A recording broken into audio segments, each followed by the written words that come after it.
அனைவருக்கும் வணக்கம். இந்த வீடியோல என்ன பார்க்க போறோம்னா, நூறுசாமி இந்த படத்தோட கதைய தான் பார்க்க போறோம்.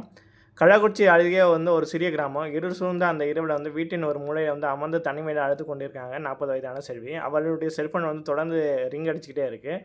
ஒருபுறம் மூத்த மகன் பாஸ்கரன், மறுபுறம் இளைய மகன் விவேக் இருவரையும் அழைப்புகளையும் ஏற்கும் மனநிலையில அவங்க இல்ல. கண்ணீர தொடச்சுட்டு ஒரு வித உணர்ச்சி பெருக்குகள அந்த ராத்திரி வீட்ட விட்டு வெளியேறாங்க. இந்த ராத்திரி எங்கம்மா போறன்னு சொல்லி கேட்ட ஊர் மக்களிடம் மேல்மருவத்தூருக்கு பாத யாத்திரை போறேன்னு சொல்லி பொய் சொல்லிட்டு கடைசி பேருந்து பிடிக்க வாய்க்கால் வழியா ஓடத் தொடங்குனாங்க. இருள்ல வேகமாக சென்று கொண்டிருந்தவங்க திடீர்னு ஒரு காட்டுப்பன்னி துரத்த தொடங்குது. அதுலேருந்து உயிர் காப்பாற்றிக் கொள்ள வேறு வழி இல்லாமல் அருகிலோட பாழைந்து கிணத்துக்குள்ள குதிச்சிடுறாங்க செல்வி.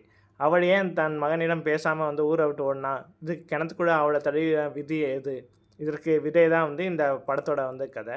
செல்விக்கு 25 வயது இருக்கும்போதே எதிர்பாராத விதமாக அவருடைய கணவன் இறந்து போகிறாரு. 2 சிறு குழந்தைகளை வைத்துக்கொண்டு இந்த உலகத்தை எப்படி எதிர்கொள்வது என்ற பயம் அவளை ஆட்கொண்டது. வேலைக்கு செல்ல முடிவெடுத்தாள். தன் தாய் மற்றும் அண்ணன் கருணாசிடம் குழந்தைகளை பார்த்து கொள்ளும்படி உதவி கேட்டாள்.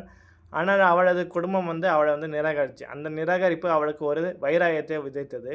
யார் உதவியும் இல்லாமல் என் பிள்ளைகளை நானே வளர்த்துக்கு ஆளாக்குவேன்னு சொல்லி சபதம் எடுக்கிறார். ஒரு தனி மனுஷியாக கணவனை இழந்த பெண்ணாக அந்த கிராமத்தில் அவள் சந்தித்த அவமானங்கள் கொஞ்சம் நஞ்சமில்லை. தினைக்குள்ள வேலைக்கு செய்தால் வீட்டை சுற்றி ஒழிக்கும் காமுடர்களின் குளர்களை காதடித்து தவிர்த்தாள். பாஸ்போர்ட் அலுவலகத்தில் வேலை பார்த்தபோது விதவை பெண்ணின் கையால் வாங்கின அபசகுரம் என்ற ஊர் மக்கள் அவளை ஒதுக்கினார்கள். அத்தனை வழிகளையும் தன் பிள்ளைகளின் எதிர்காலத்துக்காக பொறுத்து கொண்டாள்.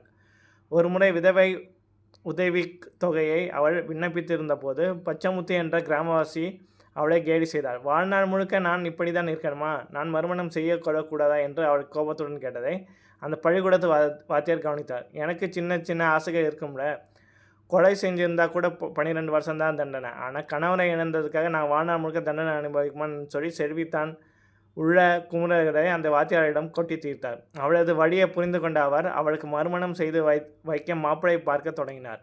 இந்த விஷயம் அவளது மூத்த மகன் பாஸ்கரனுக்கு தெரிய வந்தது. சிறு வயதில் இருந்த அவனால் தன் தாயின் உணர்வுகளை புரிந்து கொள்ள முடியவில்லை.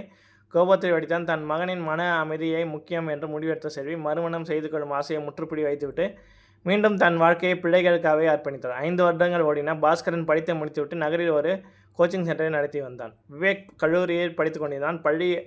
பிள்ளைகள் இருவரும் வெளியேறிய பின் அந்த வீட்டில் சூழலும் மின்விசிறியின் மட்டுமே பேசிக்கொண்டு தன் தனிமையை கழித்து வந்தார் செல்வி. ஒரு நாள் பாஸ்கரன் தன் தாயின் அறையில் பொருத்தப்பட்டிருந்த சிசிடிவி கேமராவில் ஒரு காட்சியை கண்டால். ஒரு எலிப்பொறிக்குள் சிக்கிய எலியை பார்த்து, பாஸ்கரா இங்கே பாருடா, இந்த எலிப்பொறிக்கூட ஒரு எலி மாட்டிக்கிச்சுடான்னு சொல்லி சுவர்களிடம் பேசி கொண்டிருந்தாள் செல்வி. அந்த 4 சுவருக்குள் தன் தாய் எப்படி சிறைப்பட்டு கிடைக்கிறார் என்பதை அப்போதுதான் அவள் முழுமையாக உணர்ந்தான். தன் தாயின் இழந்த வசந்தத்தை மீட்டுத் தர வேண்டுமென்று பாஸ்கரன் அவளை மறுமணம் செய்து கொள்ளும்படி வற்புறுத்தினான். ஆனால் அதையெல்லாம் நான் எப்போதே கடந்து விட்டேன் என்று செல்வி மறுத்தாள். விடாப்பிடியாக நின்ற பாஸ்கரன், நீ கல்யாணம் செய்து கொண்டால்தான் நானும் திருமணம் செய்து கொள்வேன் என்று நிபந்தனை விதித்தான். தன் தாய்க்கு மாப்பிளை தேடும் படலத்தை ரகசியமாக தொடங்கினான் பாஸ்கரன். இதற்கிடையே கிணற்றில் விழுந்த செல்வியை மோஷினி என்ற பெண் காப்பாற்றி மருத்துவமனையில் சேர்த்தாள். மரணத்தின் விளிம்பு வரை சென்று வந்த செல்வி தன் பிள்ளைகளுக்காக மறுமணம் செய்து கொள்ள சம்மதித்தாள். செல்வியை காப்பாற்றிய மோஷினியை அண்ணன் தான் ஏழ்மலை. கல்ப் நாட்டில் பல வருடங்கள் வேலை பார்த்துவிட்டு மனைவியும் இழந்து படுத்த படுக்கையாக இருக்கும் தன் பெரியம்மாவை பராமரித்து வரும் ஒரு வெகுடித்தனமான நல்ல மனிதர் அவர். ஏழுமலையை நேரில் சந்தித்து பேசிய செல்விக்கும் பாஸ்கரனுக்கும் அவர் மீது ஆழமான நம்பிக்கை பிறந்தது. நாளை திருமணம் என முடிவெடுத்த நிலையில் இந்த ரகசியத்தை ஊரில் உள்ள பச்சமுத்து மோப்பம் பிடித்து விட்டான். விதவை பொம்பளைக்கு 2வது திருமணமாக பண்ணி வைக்கிறீங்கன்னு ஊர் மனமே போயிடும் என்று ஊர் மக்களை திரட்டினான். கல்யாணத்துக்கு முந்தைய நாள் இரவு செல்வியின் சொந்த அண்ணன் கருணாசை அவளை கழுத்தை நிறுத்திக்கொள்ள முயன்றான். தற்செயலாக வந்த பக்கத்து வீட்டு மேகலை என்ற கைப்பெண்ணால் செல்வி உயிர் பிழைத்தாள். கணவனை இழந்து அவ்வளோதான் அக்கா நம்ம வாழ்க்கை என்று விரக்தியோடு பேசிய மேகலையை பார்த்ததும் செல்விக்கு ஒரு தெளிவு பிறந்தது.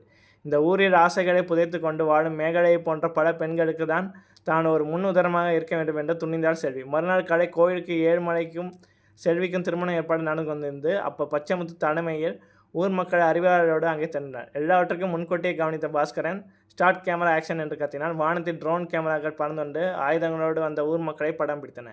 தன் வருங்கால மனைவியை யூடியூப் சேனல் குழுவை வைத்து ஊர் மக்களை அச்சுறுத்தினான் பாஸ்கரன். ஆயுதங்களோடு வந்ததற்காக உங்களுக்கு 7 வருட சிறை தண்டனை உறுதி என்று அவர்கள் மிரட்ட ஊர் மக்கள் சிதறி ஓடினர். கையில் துப்பாக்கியோடு நின்ற பச்சைமுத்துவை கரும்பு வெட்டுவது போல ஒரே அடியில் வீழ்த்தினார் ஏழுமலை. தங்கள் தடங்களுக்கு இன்றி தங்கள் தாயின் திருமணத்தை ஆனந்த கண்ணீரோடு நடத்தி வைத்தனர் அந்த மகன்கள். சில மாதங்களுக்கு பின் வெளியூரில் இருந்து சொந்த ஊருக்கு திரும்பும் பாஸ்கரனை விவேக்கையும் பேருந்து நிலையத்தில் வரவேற்க காத்திருந்தார் ஏழுமலை. நால்வரும் இணைந்து ஒரே குடும்பமாக அமர்ந்து உணவருந்தும் காட்சியோடு செல்வியின் வாழ்க்கையில் புதிய வெளிச்சம் பிறந்தது. நன்றி.